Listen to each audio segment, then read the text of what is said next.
With winter comes the threat of icy roads. Ice can turn highways deadly.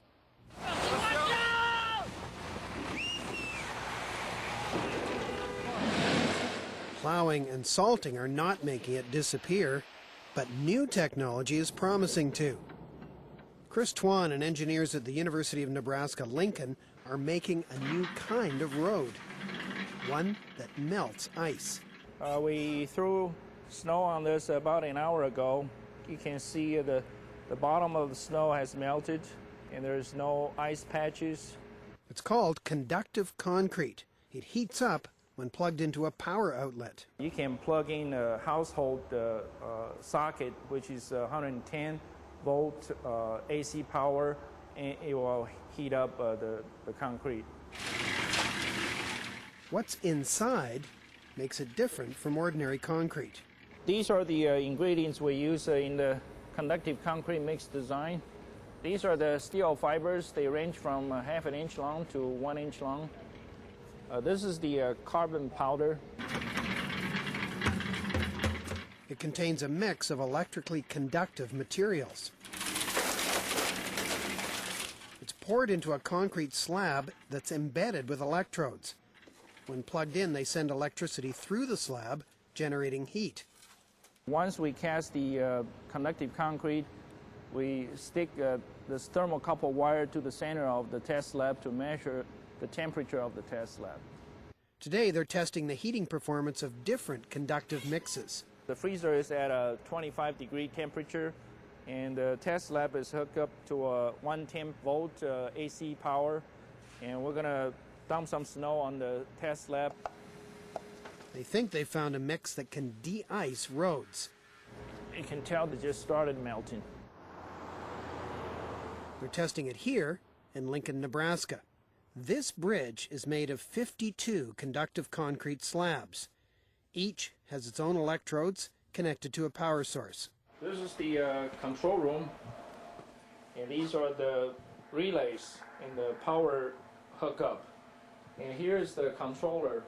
Basically, it controls the power on and off functions. The bridge turns on when the temperature turns down. If the temperature of a slab is higher than 55 degrees, the power shuts off automatically.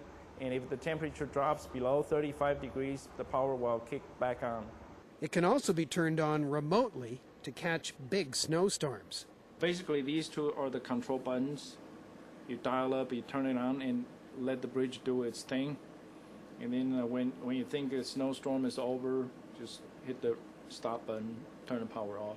It takes 6 to 8 hours to warm to a toasty temperature that prevents ice. When the panels are powered, you can put both hands on the conductive concrete without getting shocked. And the highest temperature it will run is only 50 degrees Fahrenheit, and it won't burn your fingers or anything. So it's absolutely safe. The electric power running through this bridge could run 23 hair dryers. The team's been eagerly monitoring its performance in rough weather. This year we got 3 snowstorms. 2 of them had more than a foot, and the conductive concrete has been working very well. When the snowflakes touch the deck, it melts instantly. They're also keeping tabs on the bridge's electricity bill. They cost about $200 a snowstorm. So compared to the other de-icing technologies, it may have the potential to become the most cost-effective de-icing technology. It's not cheap to build these roads, but once the conductive concrete is poured, it needs little maintenance. Lab tests show it's almost twice as strong as regular concrete, and its overall benefit is priceless.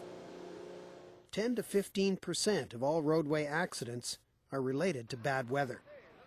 Using this technology, you would avoid all the icy bridges, so that would potentially save lives. The application is not just limited to the highway bridge applications.